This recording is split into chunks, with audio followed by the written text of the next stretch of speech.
Welcome, ladies and gentlemen, to Between the Reads. This is my Hanging with the Horror Authors special edition for Blacktober Reads. If you have not been following me over on Instagram at Between the Reads Podcast, you are missing out because every day from October 1st to October 31st, I am featuring books, spooky reads by Black horror authors. And today, first up, I have the illustrious, the famous, the funny as hell, Mr. Stephen Van Patten. You have 5 minutes, sir. Tell us what you would like to tell us. Introduce yourself and tell us about your books, whatever you want to talk about. Oh my God, 5 minutes. The pressure. I feel I'll give you 7. Like 7? I don't need 7. Yeah, it's fine. Maybe 6 minutes and 45 seconds. That We're just going to go until you say you're tired. How about that? Oh, wow. Well, maybe not till you're tired. Well, no, folks. It's still the same Audrey Russell. She's still happily married. We're not going there. Wow. Anyway, so I just took it left. So, you sure did. All right. No, I did. You did. You did. Me. You the one talking about go till you're tired. As in the podcast, sir. As in the podcast. All right. Jeez. I tell you. So, as mentioned earlier by my giggling host here, my name is Stephen Van Patten. One of the things I do is I do write horror. Scary stuff, spooky stuff that, might not help you sleep at night. Let's start off with the vampire trilogy, Brookwater's Curse. It's about an 1860s Georgia plantation slave who eventually takes over the vampire nation, so to speak. Becomes Lord of Vampires, for those of you that are familiar with that title from maybe reading Tomb of Dracula comics as a kid, like, I did. I also have 2 books about a very intelligent black lady who happens to be a serial killer. Killer Genius, she kills because she cares, and she does. And Killer Genius, Attack of the Gym Rats, it makes sense when you read the book. Those 2, basically inspired by the notion, I guess, of, after watching a lot of Hannibal Lecter movies, I kind of said, it's funny. No one ever thought to do, like, not even just a black woman serial killer, like any kind of serial killer that right. Was like baseline invincible and like super intelligent, and and it's funny because like Hannibal Lecter and a lot of these other guys that they depict in fiction, they're just these geniuses that the cops just can't figure out, and they can't catch. Whereas opposed to like real life serial killers like Jeffrey Dahmer, who basically just coast on white privilege until finally somebody makes the cops actually have to pay attention to the fact that they're murdering people in their 1-bedroom apartment. So yeah, but anyway, Killer Genius is kind of my, it's kind of my version of Black Girl Magic. It's just Black Girl serial killer magic. And then, of course, I have a couple of compilations one that I did with Mr. Marc Abbott, who hopefully all of you will all get to meet someday. We were out drinking one night, as black horror writers tend to do, and we got to talking about all the short stories that were being rejected by, let's just call them, the gatekeepers. And we decided, yeah, you know what? We got good stories. Let's just publish it. And we did that, but we also did it with like this sort of like an overall arc, if you will, in which case we're sort of like almost superhero versions of ourselves. Yeah, we actually wrote ourselves into our own book. I love that. Something which normally probably doesn't work, but in this case, it won us 3 African American Literary Awards, so it couldn't have possibly been that bad of an idea. Yeah, well, now I have to ask, because there's a Brooklyn tea spot in Brooklyn that somebody tagged under the post that I made for Hell at Brooklyn Tea. Yes. It does it take place there? Is that the one in the same shop? Well, that's the sequel. Hell at Brooklyn Tea. There's Hell at the Way Station first. Hell at the Way Station, sadly enough, no longer exists, but it was this sort of nerd haven on Washington Avenue out here in Brooklyn, and people were very enthused when we included that and made that the place where we actually fight the demon Baphomet and blah blah blah. But Hell at Brooklyn Tea is a very much thriving black-owned business.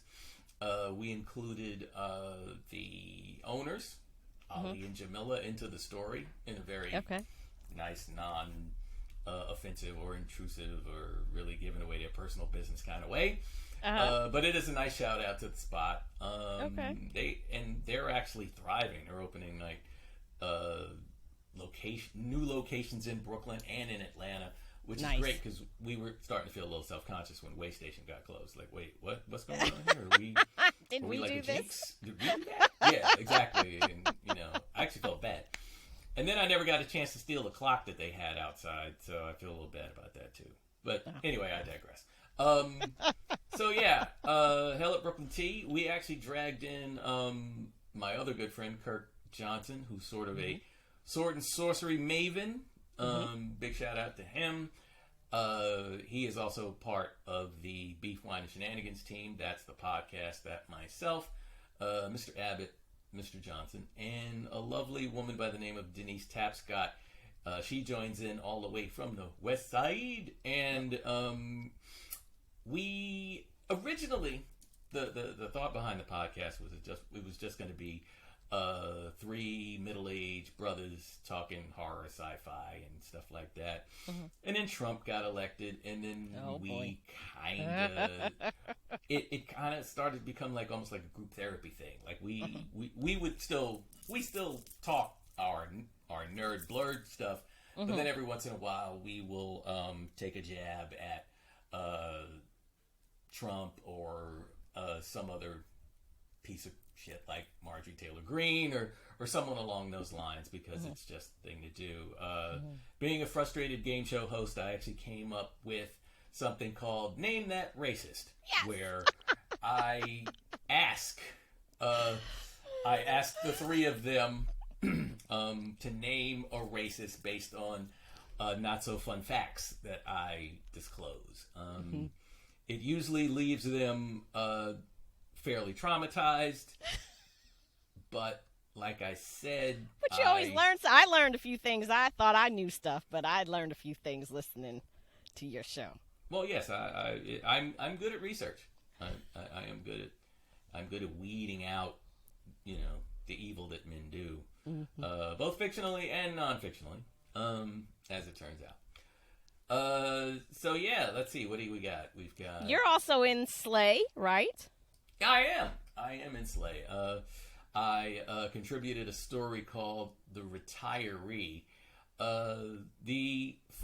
My thought behind that, because everybody's as the story's getting out there, it's kind of like different people are walking away with different things. But I was kind of when I was putting that story together, my thought was like, well, what if Red Fox were a vampire demon hunter, and he was getting old, and he's just cantankerous, and he's like, you big dummy, I thought I told you to put the crucifixes back in the house, like that kind of thing.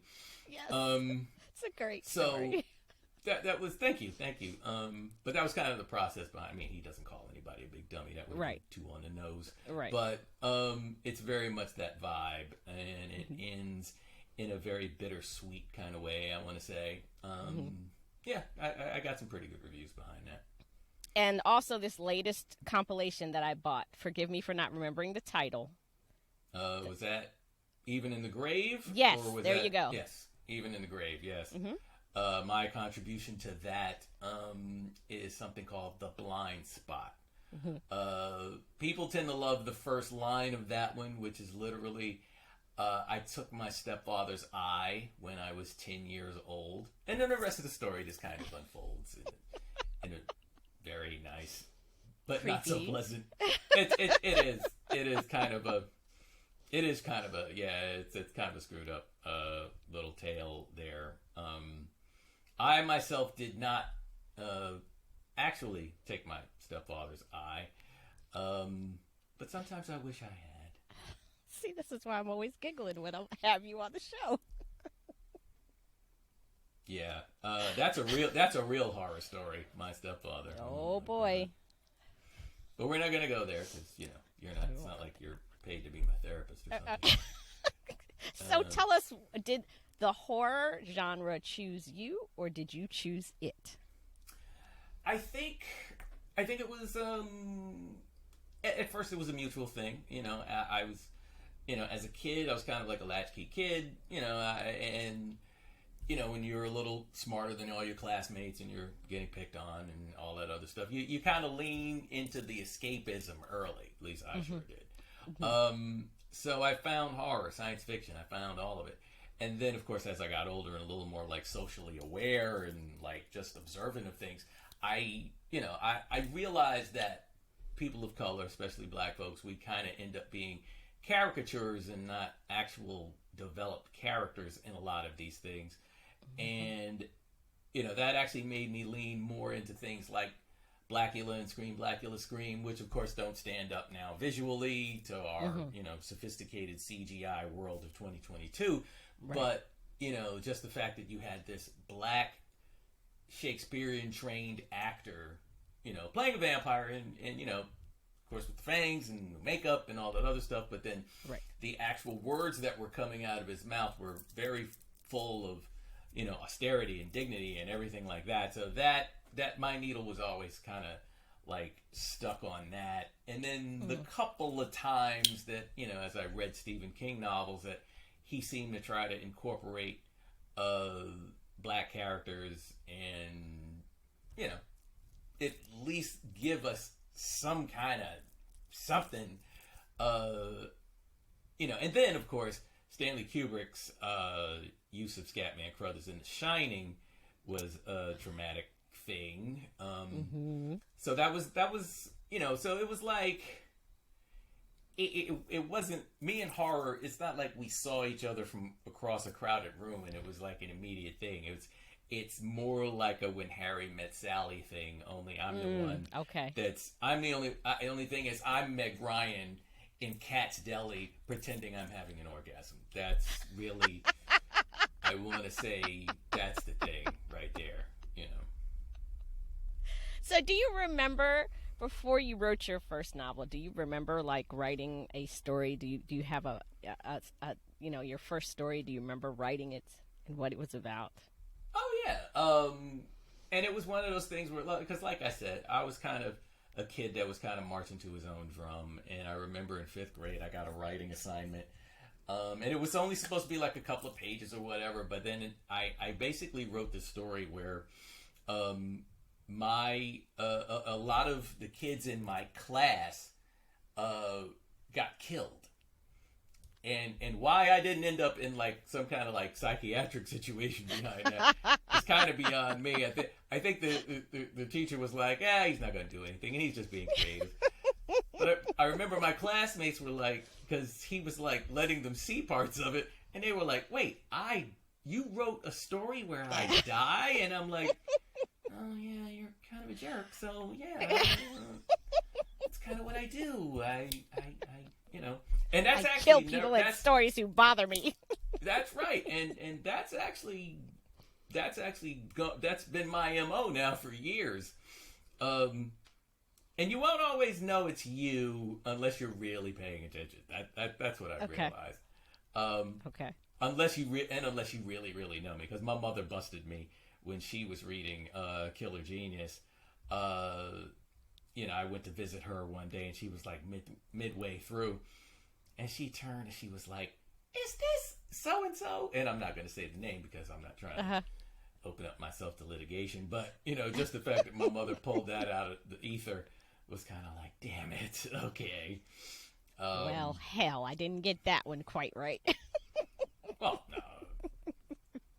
Well, you don't know her. Anyway. I'm just saying, you should have maybe been a little bit more, but you said if they don't know you, if people don't really know you, they're not paying attention. So don't be putting me in any books, and unless I'm going to be like a badass killer or something like that. Don't be killing me off in no books. No, okay? no. We're not gonna kill you off. You know, we might have you be like, just kind of like maybe one of the eyewitnesses. I could be a giggling vampire. I guess the world could use one of those. Sure. It makes you a little hard to sneak up on people though if you're like giggling all the time. What's that giggling? Damn it. Well, that's how they know their demise is coming. All right. No, not working. I don't know. Maybe. I don't know. Giggling can be contagious. Hey, you gonna let me in? Yeah. Sure. You're not a monster. You're giggling, right? Uh-huh. And then the giggles stop as soon as she gets in the house. That's right. I mean, you can't really giggle and bite somebody in the neck at the same time, so that True. Would be a little difficult. I mean, I guess you could, but then I could be a killer though. That could be messy. The giggling serial killer. I think that's called the Joker, but what? Yeah, I guess so. All right. Whatever. No, we can figure something out. You're the writer. You're right, exactly. You're like, maybe we'll make you like this really judgmental church lady. And I always thought of that because you're fanning yourself. Hot. I'm hot. It's hot flashes. Really, really hot every time the record drop. So, yeah, exactly. And then, when you hit them with a little Bible verse just before you cut their neck open with the freaking church fan. Okay. So I can see that. You have completely disobeyed the book of Leviticus. And then off they go. Dead. Gone. Bye-bye. Gone. Bye-bye. So why don't you tell readers where we can find your books, Mr. Van Patten? My books. Well, Amazon, of course, because they basically control everything, like, as if like Emperor Palpatine was running the place. That's if nothing else fails. But actually, what I would prefer people to do, of course, is to visit me over at www.laughingblackvampire.com. And that it would be great because that's not, buying books is not the only thing I have. We also have some Black History episodes that I wrote for a YouTube channel called Extra Credit. Okay.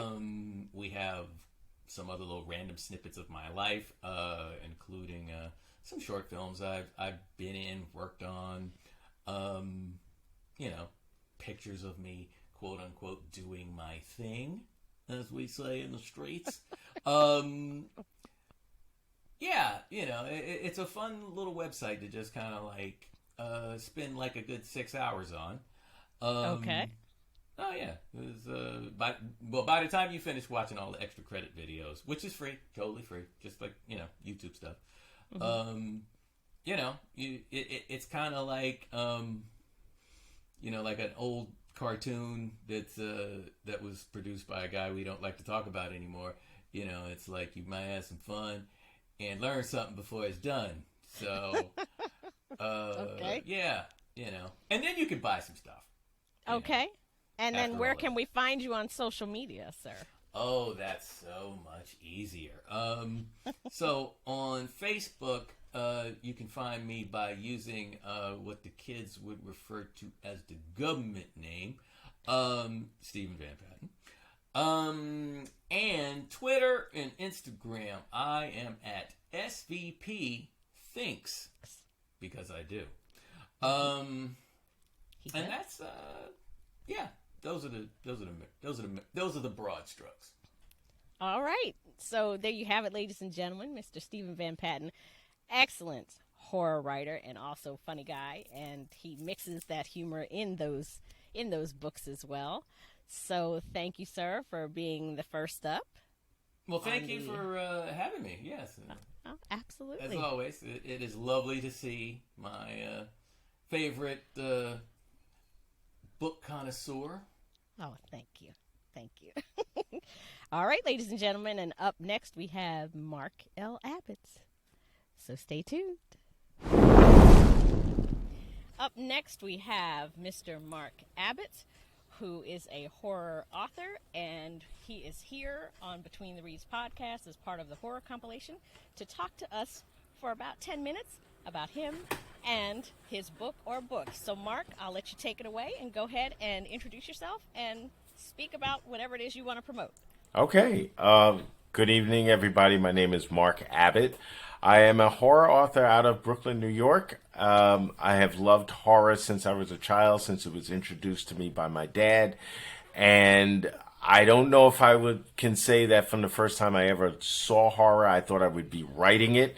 But over the years, it just became a part of me. It became a part of my culture, the way I thought, the things I love to read. And movies, of course. So I knew eventually this is what I wanted to do. This was the wheelhouse that I wanted to write in. And I'm going to talk a lot about today the horror novel that I wrote with Stephen Van Patten called Hell at the Way Station. Okay. Now, Hell at the Way Station there's two books, Hell at the Way Station, and then its sequel, Hell at Brooklyn T. But the interesting thing about Hell at the Way Station, this came about after Stephen and I had been talking about a lot of the books that we loved and a lot of the movies we enjoyed, and we were sitting in a bar named The Way Station, and we said, you know what you don't see? You've never seen an anthology like the ones you see in the movies. You know, we love anthology films, and there's always that movie where it has that one long story with the smaller stories in between. It's the wraparound story. But you never really see books written like that. It's whenever a compilation is put together, it's just like a collection of short stories. Mm-hmm. So we sat down and we said, what if we went ahead and came up with our own? And it took a while to come up with the wraparound story, but we were inspired from all the drinking we were doing. And we said, okay, so it'll be set in a bar. Now, what is the premise? And we decided that the bar itself was being overrun, or there was some kind of demonic force in the bar. And in order to find out what this thing is and what it's trying to do, two guys would have to convince the bartender to kind of ante up on the information. So in order to do this, they would tell horror stories to kind of get the bartender to say, okay, I know where you guys are going with this. Let me tell you what the problem here is in the bar. So we are the writers in the story. We are the two main characters, the protagonists.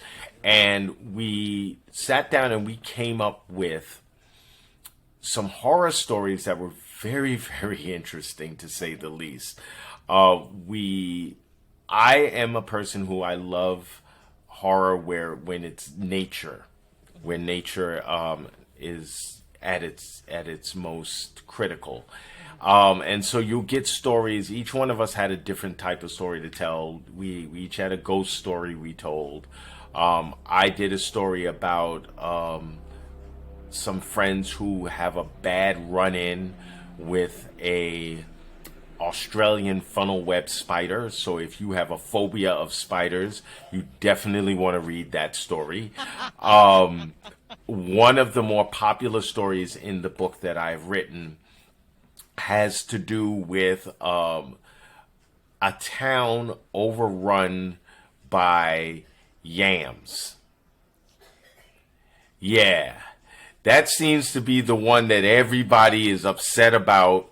I've had people I've read it in different places, and I've had people say everything to me from, I will never touch sweet potatoes again, to, why would you do that? That was my favorite food. But it was just, and we talk a little bit about how we come up with these ideas, because people always say, well, how do you come up with these ideas? What inspires you to write horror stories like that? Because we're really nice people with just very demented stories to tell. And the yam story simply came about where I had some potatoes I bought from the store, and they started to grow spuds. And I'm looking at this thing, I'm like, well, this is a terrifying thing if I've ever seen it. It's got all these different eyes on it, and there might be a couple of tendrils growing. And it just kind of took itself from there. I was like, oh, what if these things could actually move? What if they could actually engage people? And the story just kind of told itself, you know. The spider story, I'm fascinated with spiders, but I know people who are terrified of them. We have a mummy story in there, which is completely not, it's not an Egyptian mummy. I'll put it that way. It is a different type of mummy from a completely different kind of culture. And, you know, I just wanted to have a lot of fun with telling that story as well. And then, of course, the classic ghost story, which is kind of grounded in some reality because it does take place in the South. And in Southern families, a lot of us have these ghost stories that are handed down through generations and generations. Stories that most ghost stories are told to kind of teach a lesson, to warn you not to do certain things.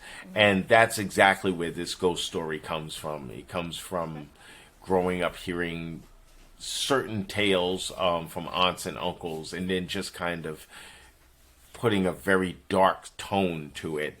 And yeah, we just had a lot of fun putting that book together. And it's one that I'm very proud of because it's I don't think there's anything else like it out there.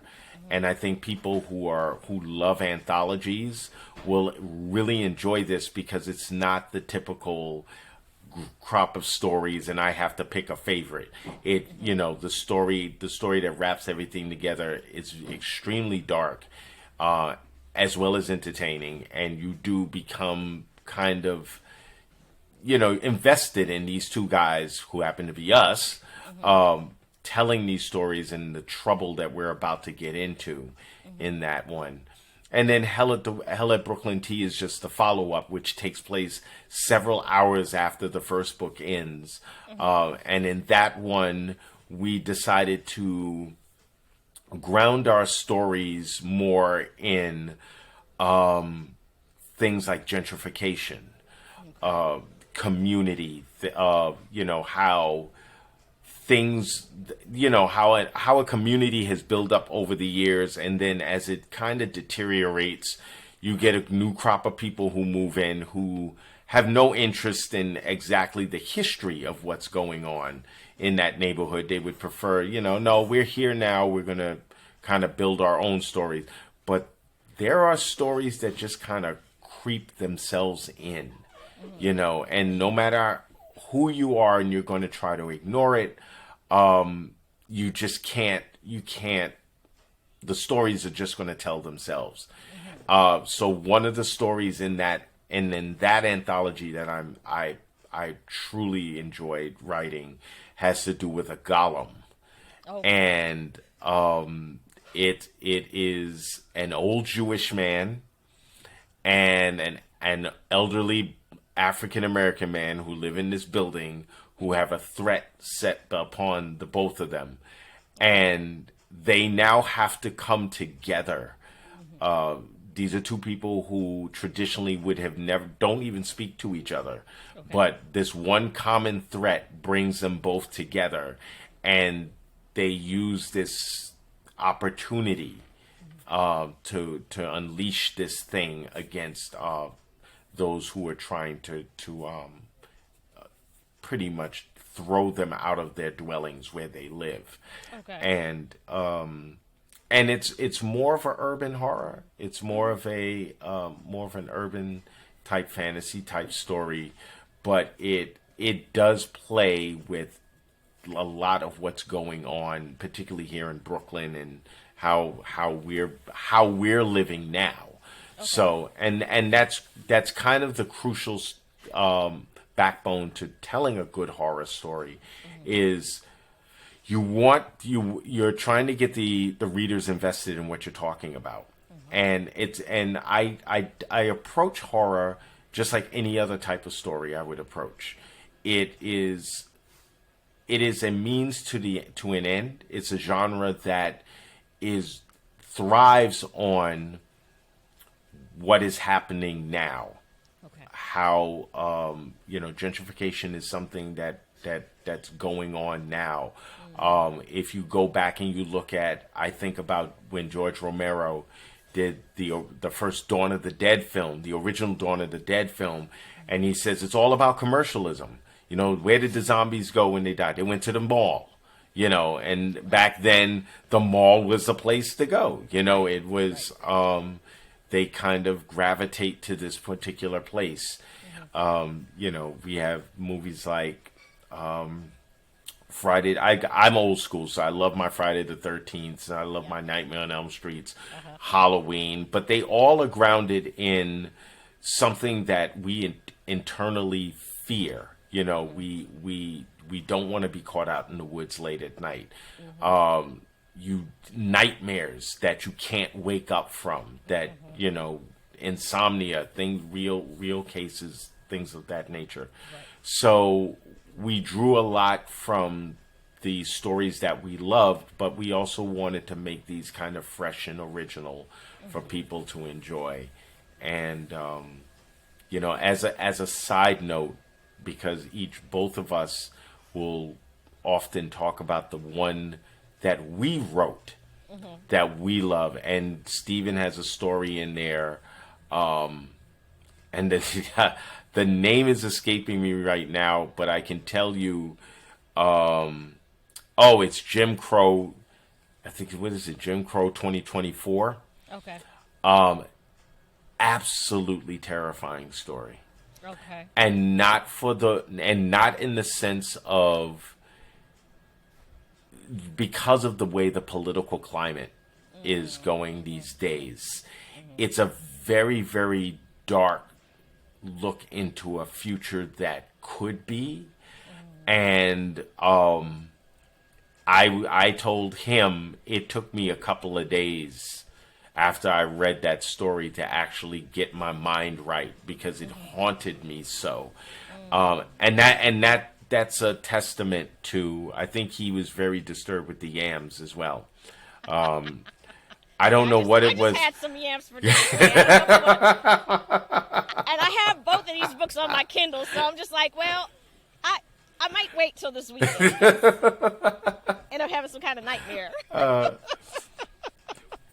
But it was a lot of fun to write, and it's a genre I respect. It's one that, unfortunately, to kind of give the wake-up call to people, you have to kind of give them something visceral, right. Something that will stay with them. And that's the essence of a good horror story. If it stays with you and it still haunts you, by all means, you've fallen into something really, really fantastic.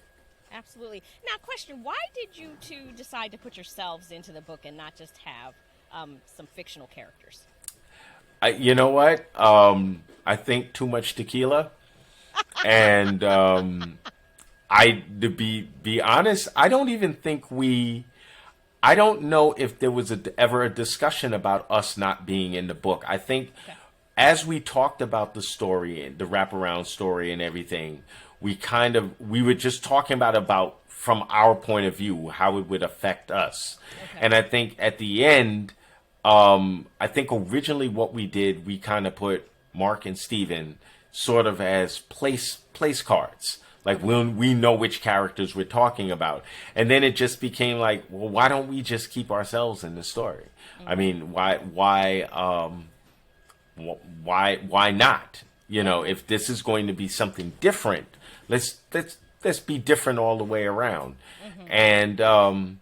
And that's kind of the fun part, because I think what worked with this is because we got to know each other so well.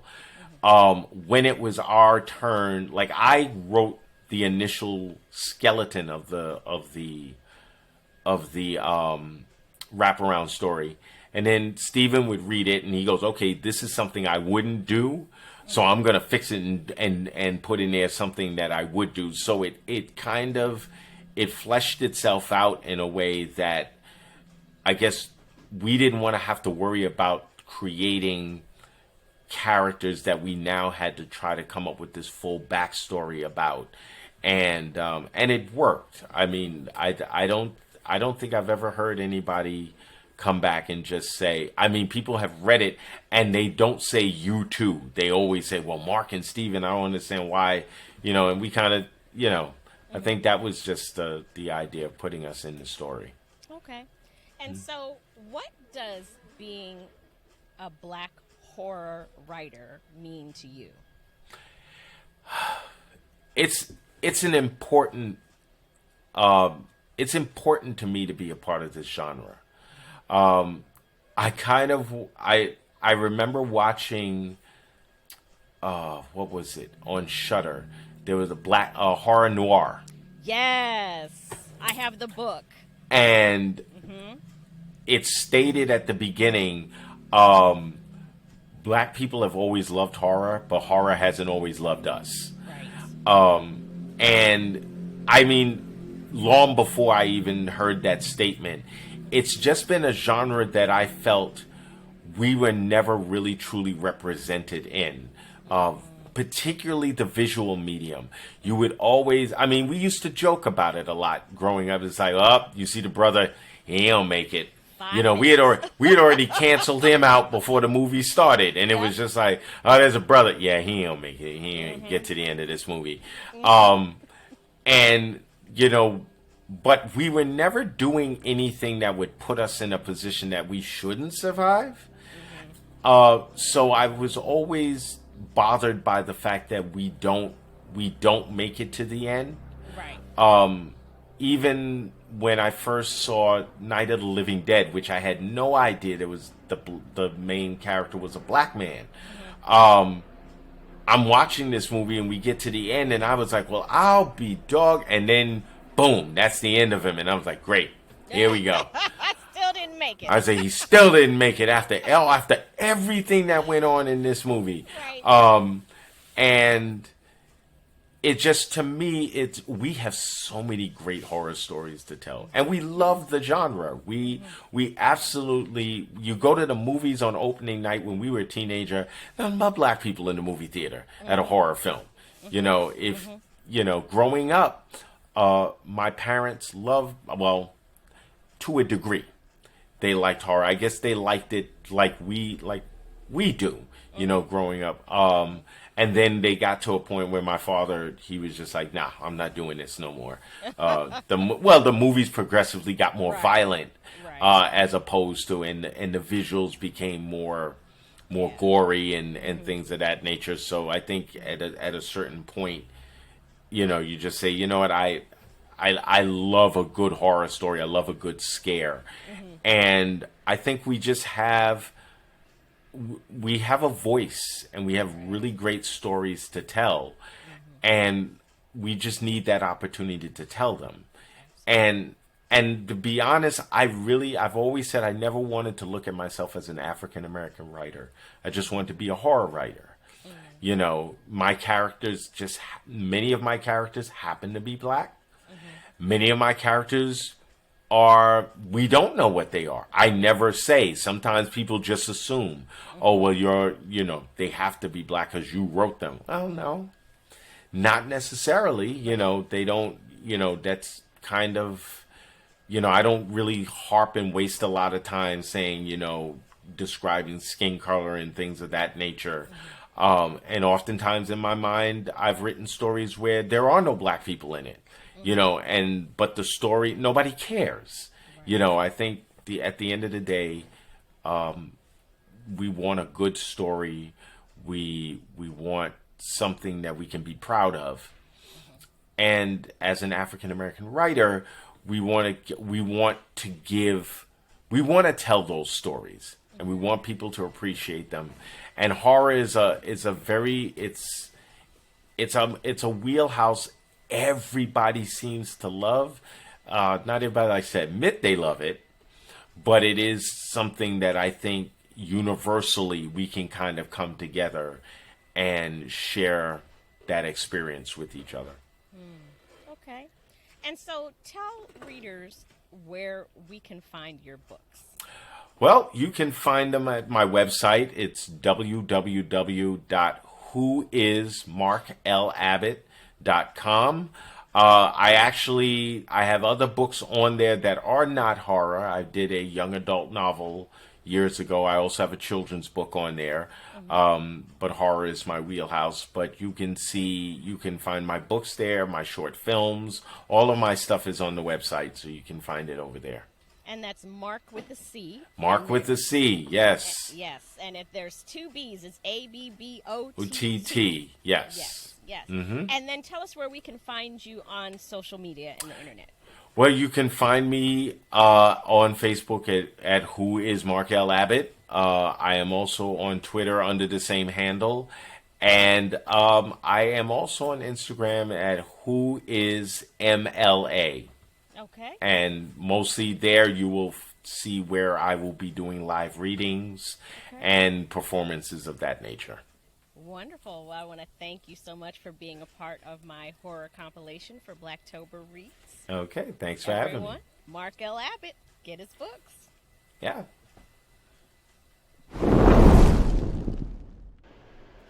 Up next on the horror stage, we have Denise Tapscott, who is a Black horror writer, and she is joining us in this compilation for Blacktober Reads. Denise, welcome to Between the Reads. Thank you for having me. So why don't you go ahead and tell our readers, they know your name obviously, but if you have a book you'd like to discuss or your whole canon, just tell us a little bit about yourself and your books. All right. Well, my first novel is called Gypsy Kisses and Voodoo Wishes. It's a Romeo and Juliet story where you have voodoo magic versus Romani traveler magic. Okay. I was really inspired because I had the story kind of bouncing around in my head, and I thought, well, what if you have like two really cool bad guys, but who do we like never see together? And you never see like the voodoo and the root worker hoodoo people in the same realm with like gypsies and travelers. And I thought, ooh, let's put these two together and like have them duke it out. So I write this story, and then as I'm doing research, I realize that they're actually both not bad. They're not evil the way Hollywood portrays them. They're actually both groups of people of color who are very much misrepresented. But I was like, I got to do this story. Okay. So I try to shed a different light on them. Yeah, and that's one of the ones that I featured for Blacktober Reads. Thank you so much. Thank you. Yes, thank you. you are welcome. And do you have another book that you want to tell us about? I'm actually reading two other books right now. Okay. I'm halfway through Kirk Johnson's Open Ox, and it's really exciting because I usually just read like Stephen King and horror stuff, but to read more like fantasy with swords and people of color, it's really exciting. I really enjoy it. It's so much fun. And to talk to him, like he can talk for like 3 million hours about like all his stories and like the swords that he has and the sorceries. It's really cool. I also promised Stephen Van Patten that I start reading his book, which is volume 1 of Brookwater's Curse. It's funny because I had been avoiding reading vampire stuff because in my second novel, small spoiler, there's going to be vampires in it, and I didn't want to read other stories that would bleed into my story. But his vampire is so totally different, and it's really cool. I'm really enjoying that ride. Yeah, it's so much fun. Yeah, so let's go back to your book. I know you said that your inspiration was that these two underrepresented and misunderstood groups of people. But tell us a little bit about your writing process for that. Is there a character in the book that's your favorite? That's a really good question because I love all my characters so much. And in my stories, a lot of people die. And it breaks my heart when I actually have to kill them off. It makes me so sad. I'm like, how can I bring him back? But you can't, because this one has to die because of that. And that one has to die. But what I have found is that after I started writing the second book, people love Grandmother Zenobia so much. I think she's definitely a fan favorite. And people have so many questions about her. I'm actually writing a collection of short stories about her so you can see more about her journey in her life, because she's an immortal. She's been around for a really long time. And in the book, you're not really sure if she's really an immortal or not, so I have this collection to show you like the different sides of Grandmother Zenobia. People love her. So it's like a backstory. It's like her backstory. It's her backstory, yeah, and it goes really far back. So I call it the friends and foes of Grandmother Zenobia. Yeah. Okay. All right. So you see different sides of her. Can you tell us a little bit more about this second book that you're working on? No. It's hard to talk about it without spoilers. There are two characters in the first book that we see them later in life. Okay. And for this story, I wanted characters that they hit like a midlife crisis. And so you're going to have these characters, and they're not going to be smoking hot and beautiful like in their 20s. Because, that seems to be like the theme, that like, oh, this person's a vampire and they're so beautiful and amazing. Well, no, this one's going to be like 46 years old, and, they're going to have a gut, and how they get through like this experience of like, now you're literally having like a midlife crisis kind of situation. But it's all like supernatural and all these other elements, and someone's in the wrong place at the wrong time, and there's discussions with good entities and bad entities. It's fun. And what's interesting is that Grandmother Zenobia wasn't actually in the second book very much, but because people love her so much, I was like, I gotta go back. I gotta get this woman in the story. It's about the other characters, but she's gotta come in there. Yeah. So now, did the horror genre choose you, or did you choose the horror genre? Oh, I would say, I think it just kind of chose me. Okay. Yeah, I would say so. I've always liked short stories from Stephen King, and my mom and dad used to watch scary movies all the time, so it was always just kind of around. I remember watching Carnival of Souls with my mom. Okay. Watching Creature Feature, and thought, this is so scary, but it's so exciting, it's so much fun. So it's always just kind of been around. And I'm an actress, and I just wasn't auditioning much, and the Screen Actors Guild had all these seminars, and they kept saying, create your own content, do your own thing. And I took one workshop with the casting director, and they said, bring in a commercial that you would be cast for. And at that time, Hollywood wasn't being that progressive, and the only two commercials I'd be cast for was either a Popeye's chicken commercial or the Pine Sol lady. And I was like, I can't do this. I got to write something for me. And that's when the story just hit me with the whole Romeo and Juliet supernatural thing. Yeah. Huh. Yeah. That's interesting that the story just hit you like that. So there was nothing that really, sparked it. You just said, okay, voodoo and gypsies. It just the way it actually started was like, I want to be a vampire, and I want to write a vampire story. And there are no vampires in the first one at all. Okay. Yeah, it's just the voodoo stuff popped up, and then the traveler stuff popped up, and it just formulated this whole universe. There's so many characters that are bouncing around in my head. Tons, yeah. And now I actually get to play a vampire on a show on YouTube called The Vamps Next Door. I play a vampire named Tasha. So I still get the best of both worlds. Yeah, it's so much fun. I love it. It's a really silly show. It's a comedy, and we're goofy. It's fun. Well, tell us a little bit more about it. Oh, gosh. Yeah, there's a web series called The Vamps Next Door, and it's a story about these vampires living in the suburbs, and they're just trying to be regular people, but they're vampires, and they like to bite people. And then there's other supernatural characters that live in the neighborhood. Yeah. Oh, okay. And Tasha, she's very sassy, and she's very... It's a lot of fun. Where on YouTube can we find it? Can you just search it by that title and it'll come up? You can look for The Vamps Next Door. Yeah, for sure. Right.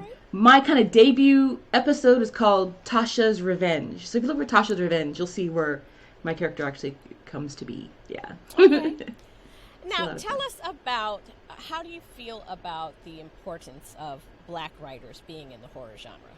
Oh my gosh, I think it's super important because I think we all like horror, and as a person of color and as a writer, we have tons of stories of things that scare us, things that are supernatural, things that are not supernatural, the things we battle every day. And I think it's really important that our voices are heard and shared with other people. There's so many stories you can hear about slavery. We already get it. It's scary and it's heartbreaking, but there's other stories out there, and we definitely want to be a part of those. Yeah. Absolutely. And tell readers where they can find your book. They can find my book on Amazon and iBooks and all the online fine retailers that are available. Kobo, all of them. Okay. All right. And do you have a website? My website is denisetappscott.com. Okay. And that's TAPSCOTT for people listening. Yes. And can they buy your books directly from you on your website, or is it just on the other spaces? Right now, just on the other spaces. I'm trying to work that part out. Okay. Yeah. All right. And where can we find you on social media? You can find me on Facebook as thedenisetappscott.com, I believe. Okay. Or just look for Denise Tapscott. You'll see me. I'm on Instagram. My Instagram is actually Pirate Sunny because I like pirates, and my nickname is Sunny. So Pirate Sunny on Instagram, and I'm also on Twitter. Yeah. Okay. Okay. And what's your handle on Twitter? Is it the same? It's also Denise Tapscott, yeah. Denise Tapscott. Okay, great. Yeah. Well, thank you so much for coming and sharing about your work and, letting us know about how you feel about Blacks in horror and how you got started. And we're looking forward to your second book coming out. And again, thank you for being with me here on Between the Reads for Blacktober Reads. Thank you so much for having me. I really appreciate it. Thank you so much. And last but definitely not least for Blacktober Reads horror compilation, I have none other than Mr. Kirk Johnson here to share with us about his books and about his writing journey as a horror author. Mr. Kirk Johnson, take it away. Well, hello. Good evening, viewers and listeners. I hope you're having a wonderful evening. My name is Kirk Johnson. Friends call me Kirk. Everybody calls me Kirk. Well, I guess so. That's your name. Everybody calls me Kirk. This year I self-published my very first collection of short stories. They are short, but you see, bring it down. No, that doesn't work either. No. It's the Obenox and other tales of heroes and horrors, and the interesting thing is, I am a fantasy author. Okay. I take that moniker. Or better yet, to say I am a sword and soul author. I write sword and soul. Now listen, let me interrupt you right there because I know what it is, but people may not know what it is. So why don't you tell us what Sword and Soul is all about? Okay. So Sword and Soul was the moniker given to a particular genre of fantasy, very much akin to sword and sorcery. Mm-hmm. Now, sword and sorcery, I'll throw out the name Conan the Barbarian. Mm-hmm. That's sword and sorcery, right? You'll have a protagonist who's usually a barbarian or an outsider, and you'll have him fighting against sorcerers and magicians and eldritch monsters and ancient demons and stuff like that, right? You can get it, Robert E. Howard wrote it back in the 30s. You can also, Marvel Comics did their own run, as well as Dark Horse Comics. So Sword and Soul is the thing about sword and sorcery, as I want to say with a lot of the literature and comics that we've devoured in our youth, usually kept us as African Americans, as Black diaspora peoples, out of that kind of entertainment loop, right? So, so the settings, the cultures were always usually based on either Europe or the Middle East for sword and sorcery, or Viking culture and so of that nature. So Sword and Soul, which was a moniker started by Milton Davis and rest in peace, Charles Saunders, Charles R. Saunders, who wrote the very first, would be considered Sword and Soul, which is Imaro.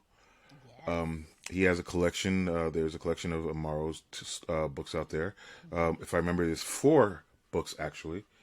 I think the last one he wrote before he passed away, and Milton Davis, came in with his Changa's Safari and Meiji and other stories that he has, and Amari Ket that he has out now, which is also Sword and Soul. And I've always been interested in sword and sorcery and wanting to write it, and taking that consideration with, using a part of the diaspora that I can to help create this secondary world that I create my stories in. I actually took the time out to research and play with the I don't want to say I didn't take the cultures entirely.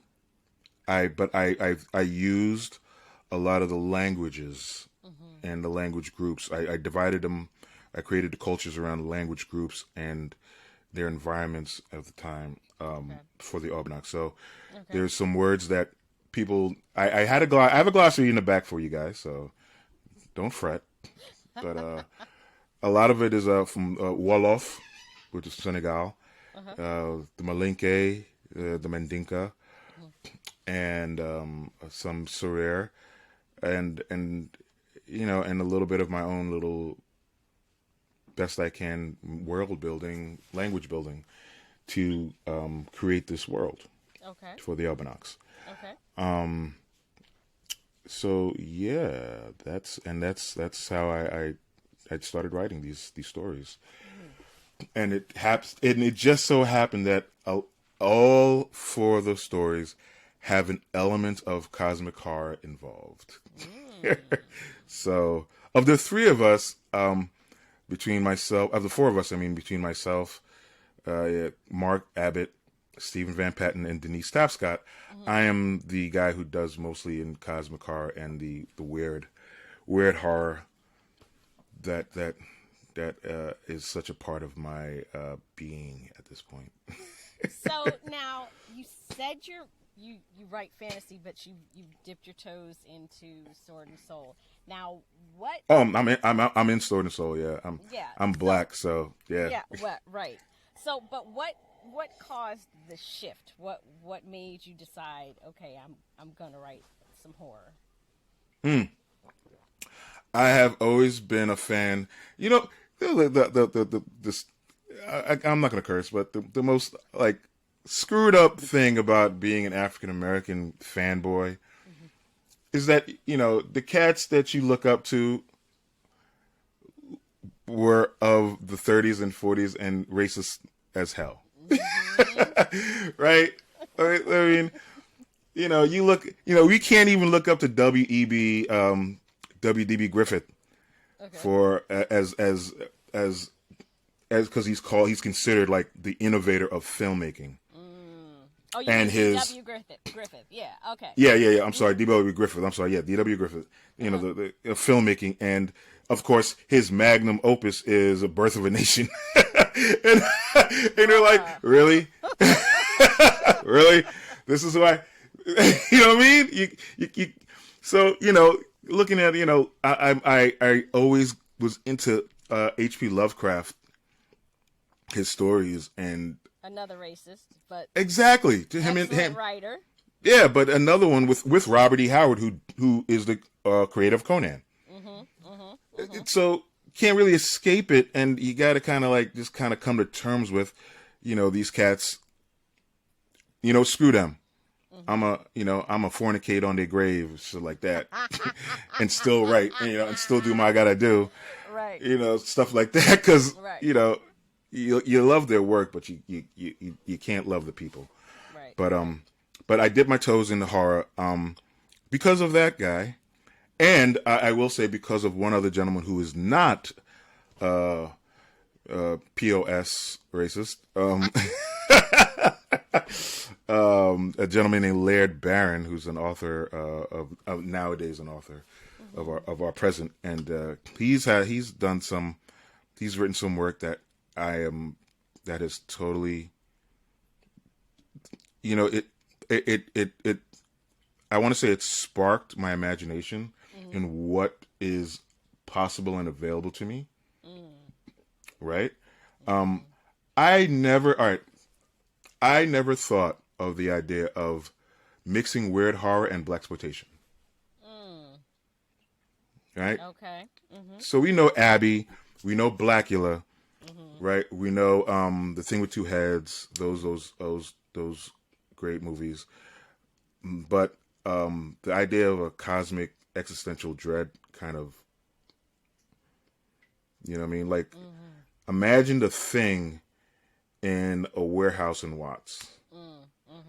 There's a riot going on, you know, people are going crazy, and there's some cats that are stuck in this warehouse, and one of them is an alien, and nobody knows who it is, but they can't leave.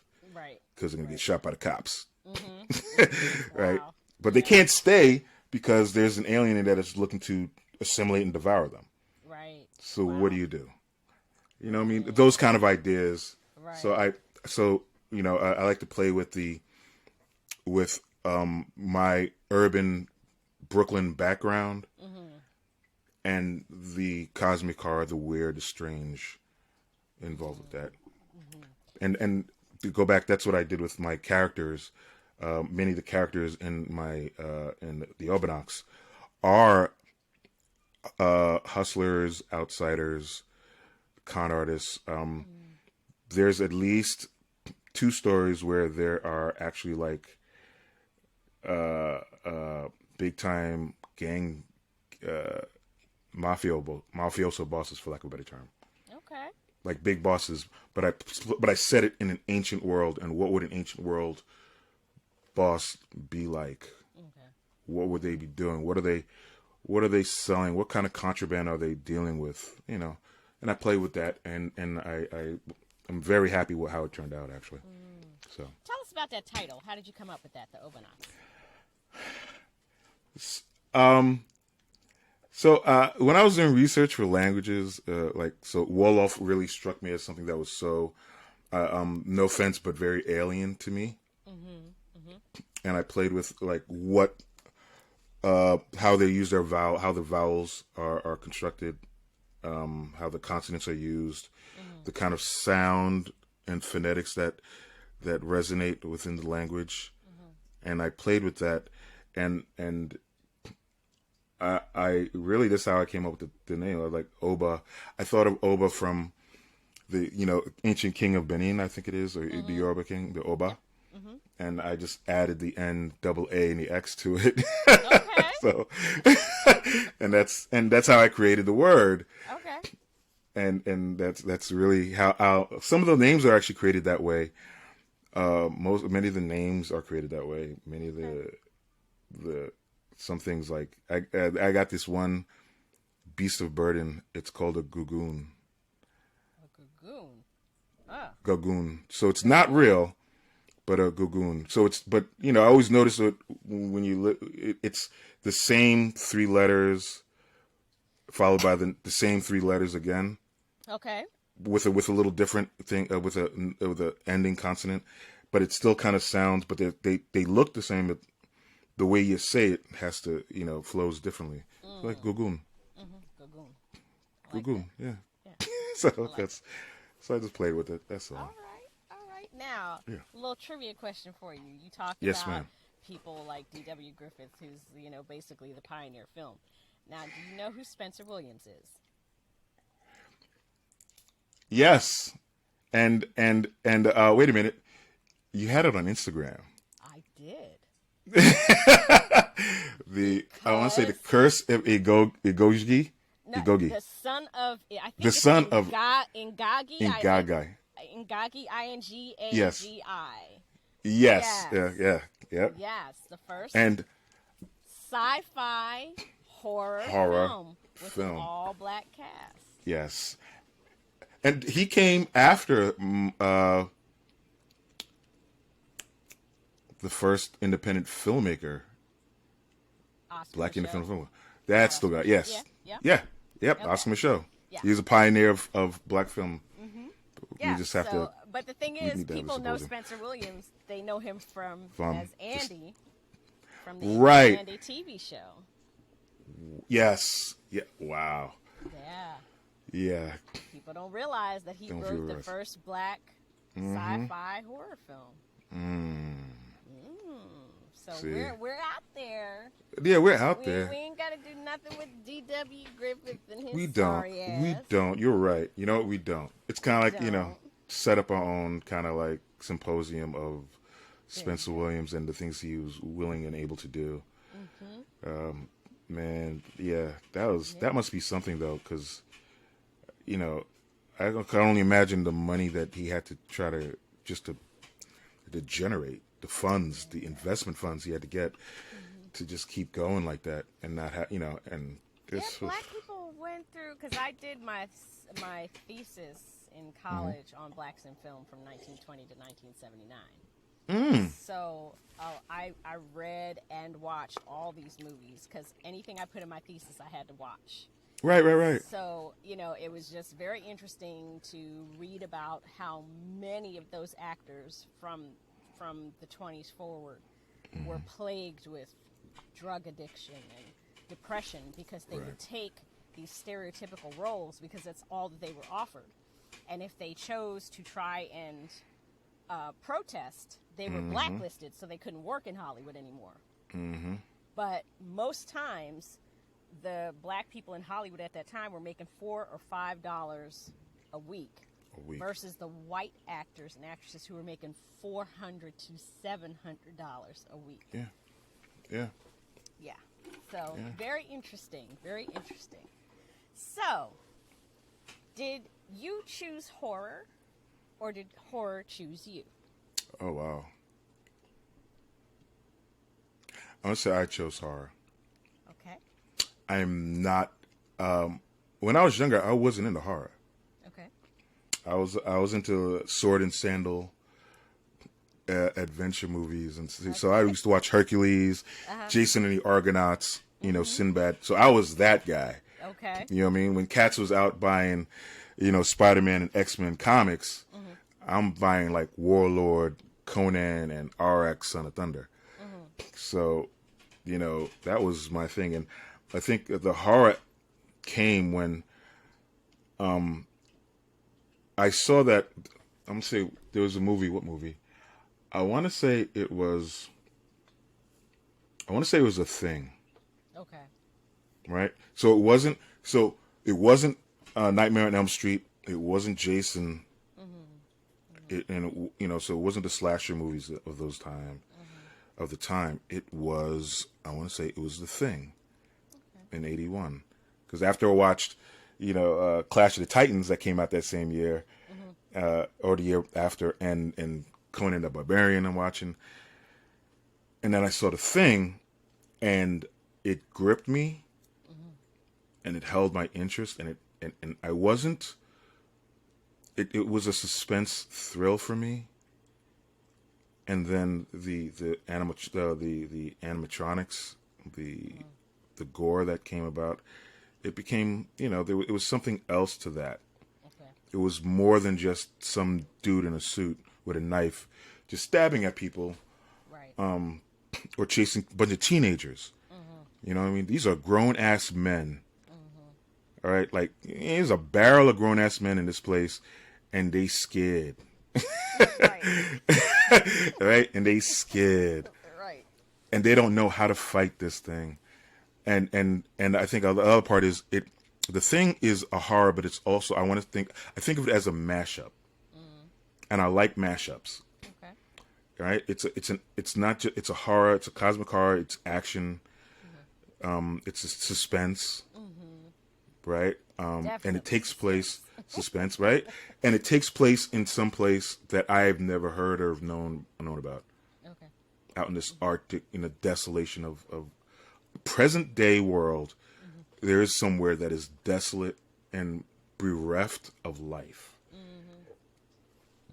And this is what's going on. So that's what always drew me. Okay. So I want to say after that, I was like, there's more to horror than just, gore.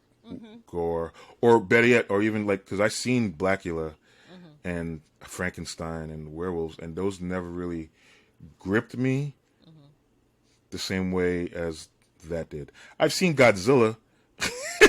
Seeing Godzilla movies, right? They're not scary. You wouldn't consider them a horror, but this is a giant radioactive monster that's making people sick and destroying property and killing people. But it wasn't horror to me. Yeah, but that right there was horror. Yeah, absolutely. So, yeah. So where can readers find your book? Well, if you would like the digital copies, it is available on Kindle and the Nook. Okay. If you like a hardcover,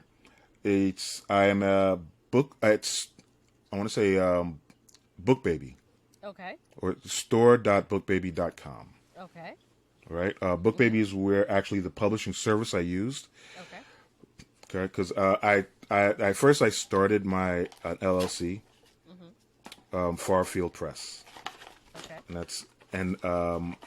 I ain't printing no books. I ain't got no facility in Bed-Stuy to do any of that stuff. So I had to go online and check out. You ain't got a little shop back there behind you. I ain't got no. Nah, man. This is all the creative. This is all creative space.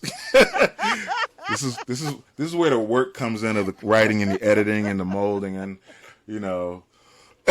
that's all that. The hard work of printing out the material and the paper and cover, all that stuff has to go someplace else.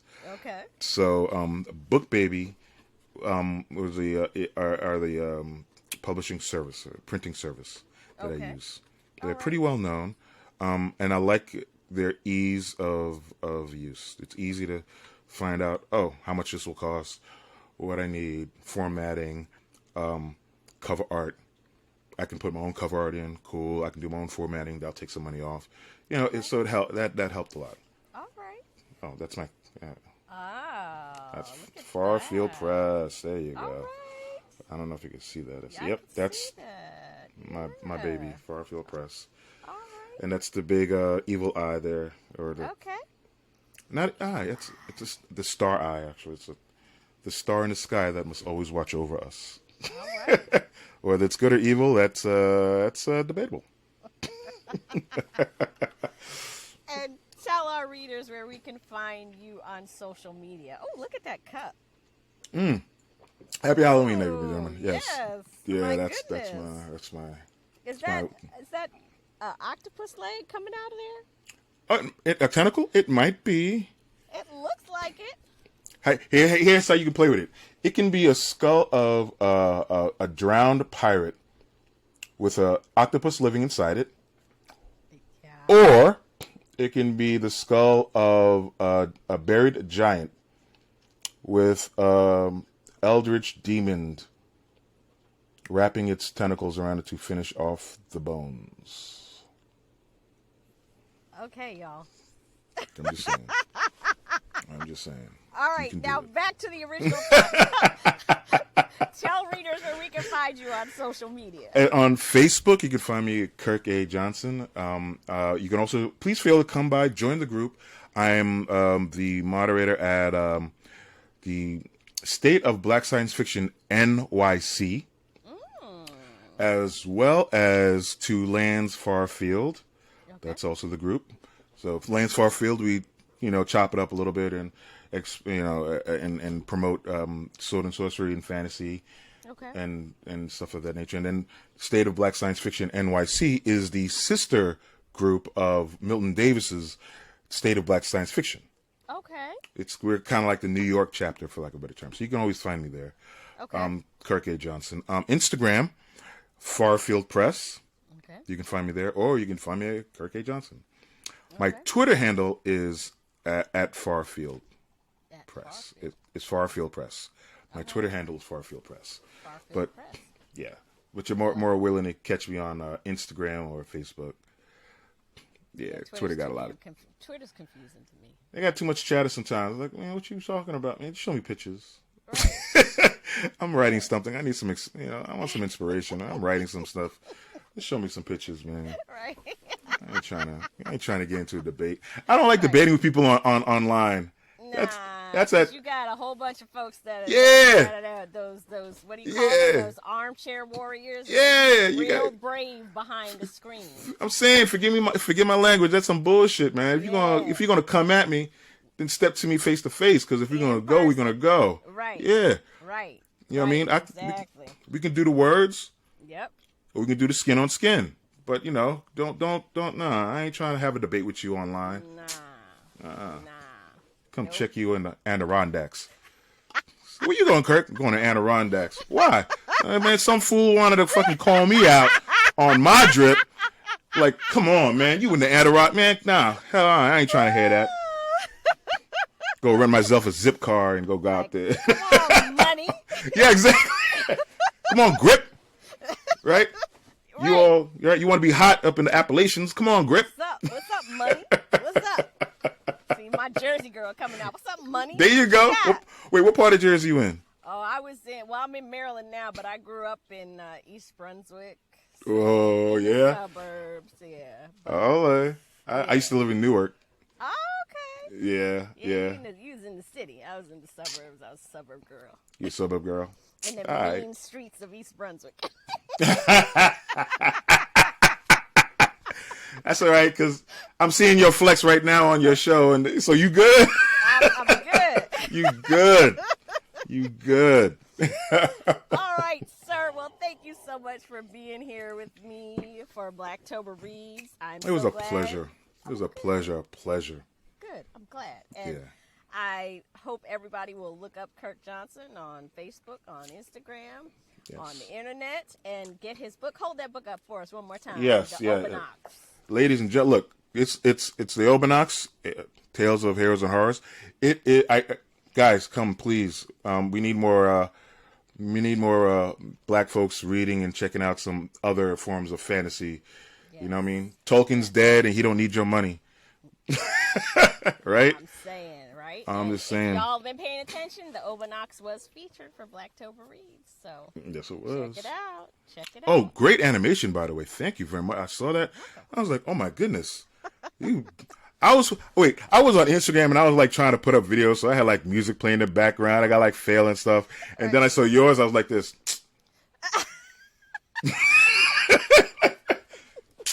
Why aren't you gonna show me up like that, man? That looks nice as fuck. Canva is a wonderful thing. Yeah, that was tight. I got you. I know, it was awesome. It was tight. I was tight. That was tight. I was tight. I was like, man. Sorry, man. You know how I do. I don't. It's how I do. Yeah, you're doing better than most. You're better than most, sister. I gotta get us in front of people. I gotta let people know that we out here and what we doing. There you go. Just saying. There you go. Well, you got a fan now, so. Oh, well, now y'all heard it on here on Between the Reads that I have a fan. Yes, I am a fan. All right. Yep. All right, brother. Okay, well, thank you so much again for being here with us for Blacktober Reads, y'all. Check it out, the Obanox. Kirk Johnson. Until Excitement, next time. adventure, horror. It's all in there. With swords. There you go. Grab a book and read, y'all. And I'm out.